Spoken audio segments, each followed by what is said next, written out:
So South Dakota, fascinating thing going on there. The voters of South Dakota decided to back this ballot initiative called the Anti-Corruption Act, which was actually wonderful. Let me tell you about it. In fact, this is the USA Today saying it's initiated Measure 22, and it calls for public disclosure of donors who fund advocacy efforts, the creation of a state ethics commission, and public financing of political campaigns. It also limits lobbyist gifts to elected officials and lowers the amount of campaign contributions to candidates, parties, and political action committees.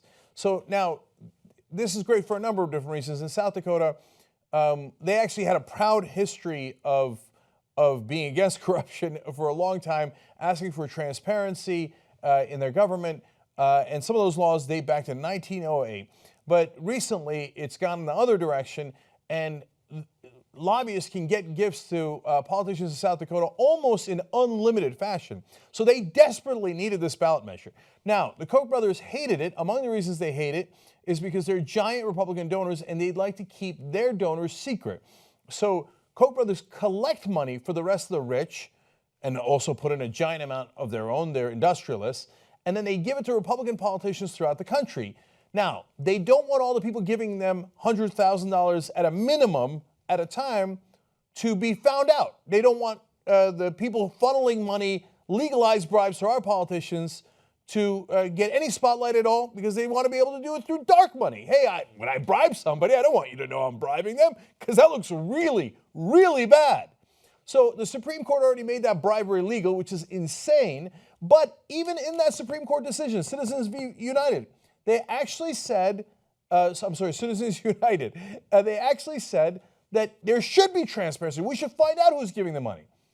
But Koch brothers don't want that, because they're the ones giving the money, especially the guys that they're hiding that are among their donors. So they fought tooth and nail against this. They spent hundreds of thousands of dollars in a small state like South Dakota, and they lost anyway. They lost 52-48 with all that spending against it. The regular citizens of South Dakota won. And then the legislature in South Dakota decided to do something amazing. They decided, hey, you know what? We don't care about your stinking democracy. In fact, that's what goes back to 1908. The South Dakota was among the first to celebrate direct democracy and say, hey, you the citizens, can have an actual direct vote in what we do. South Dakota should be super proud of that, right? And now what did the legislature do? Nah, I don't like it when you guys do democracy. Ballot measures, no. You're limiting my corruption. No, I'm going to repeal your Anti-Corruption Act, in essence doing a pro-corruption act. Isn't that amazing? So the House voted to repeal the ballot measure. And it wasn't even close, 54-13. Are you kidding me? That's telling all the voters in South Dakota, there is no democracy left in South Dakota. We don't care what you say. We're going to override your vote because we like being corrupt. It's mind-blowing. Look, in all the corruption stories I've covered for you, this is among the most amazing because it's so brazen. And they did it immediately after the ballot measure passed. It turns out, and one of the reasons that I'm updating this story today is it's because they had all these ice cream socials to get to.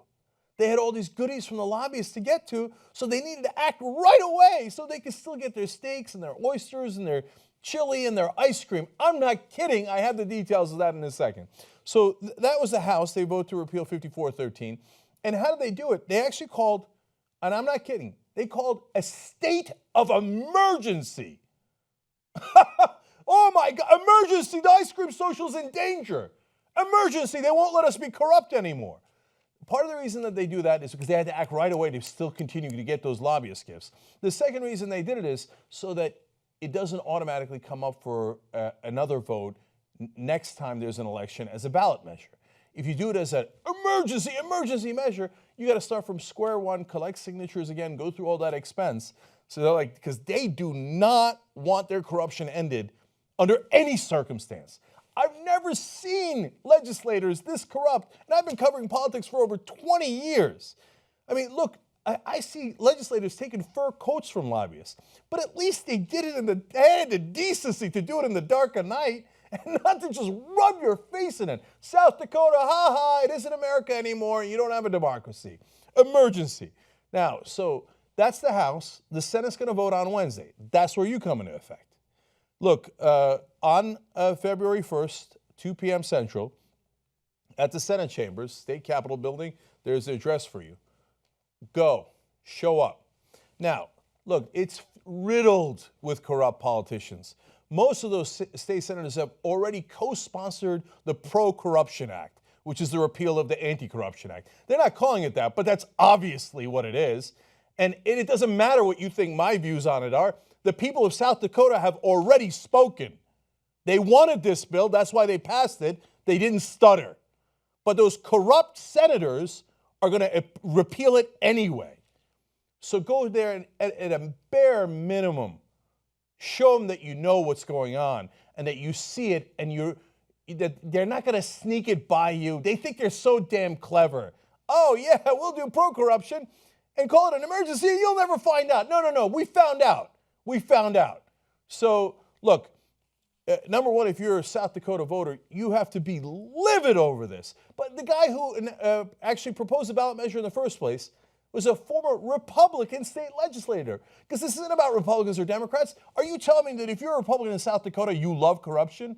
My guess is if you're a Republican in South Dakota, a voter, not a politician, you hate corruption. You hate crony capitalism. You hate secret dark donors. You don't like it when it's Bloomberg or Soros, and you're not a big fan of it when it's the Koch brothers. Don't let them do this to you if you live in South Dakota. So that one of the guys, one of the groups fighting back and was intimately involved with this is Represent.us. They're nonpartisan. They're against corruption. And so you go there and you can find out more about what's happening on Wednesday and how you can help.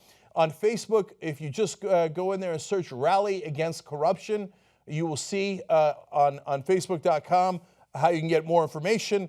Use the hashtag #RespectOurVote to communicate about this. Now, that's how you can get involved. Go ahead, get involved. Definitely if you live in South Dakota, and if you want to protest and you actually believe in love democracy, and you're in a neighboring state, go over to South Dakota and help your brothers and sisters in America, okay? Now, let me show you the bad guys. One of them is Matt McCauley. He's a lobbyist in South Dakota, and he's very much against the Anti-Corruption Act because he is one of the corruptors.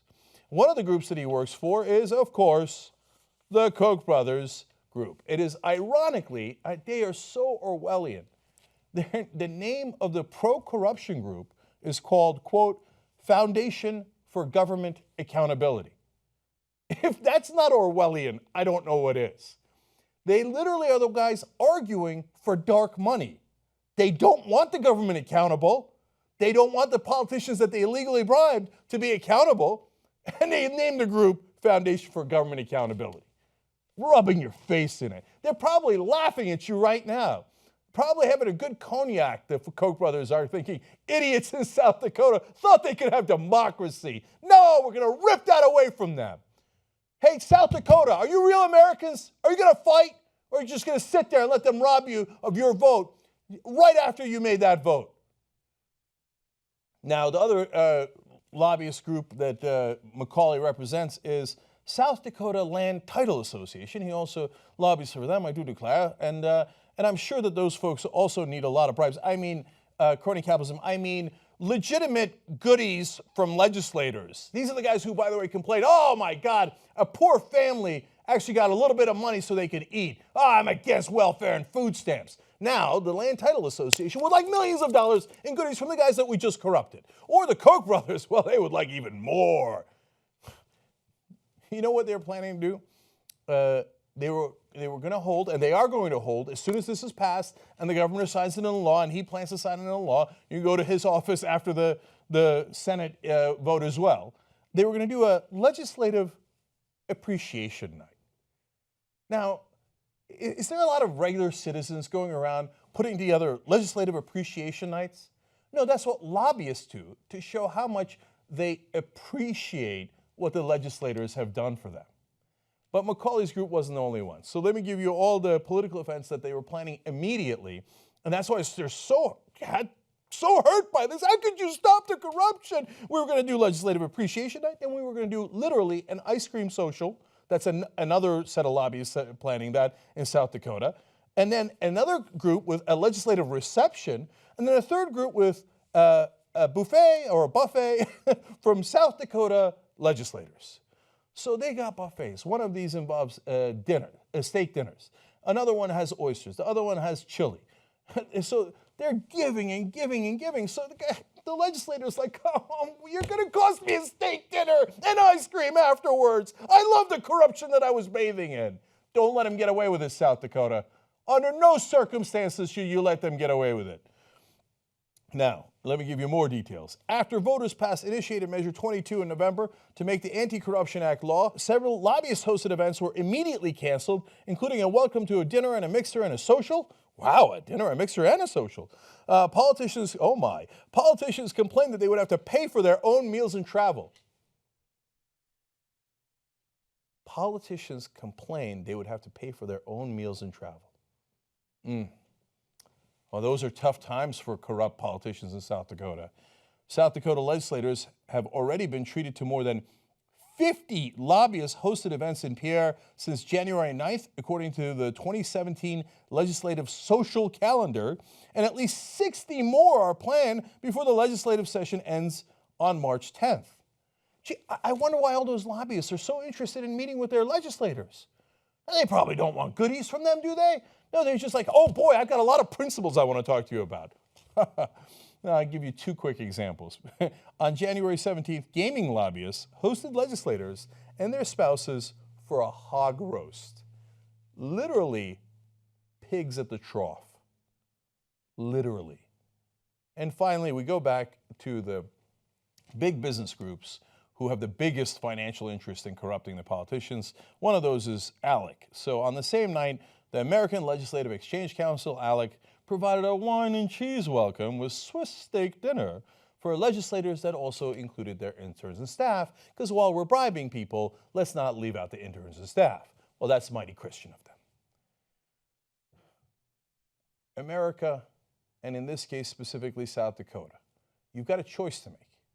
You either bow your head and go, all right, I guess we lost democracy, and we're just going to let our legislators spit in our face, slap us across the face, and go, what are you going to do about that?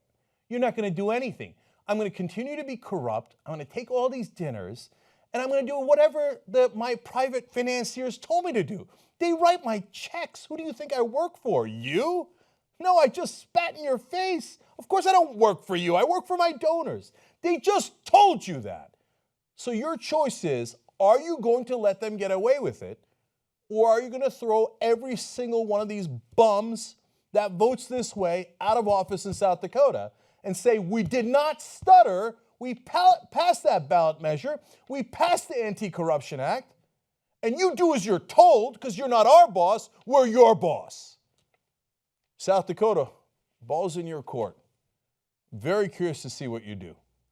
Do you actually believe in America and democracy, or don't you? You know who created journalism you could be proud of? You did. Our audience helped us hire an investigative reporting team. Now we're going to go for a second. tytnetwork.com/go. Let's build the best reporting team in the country together.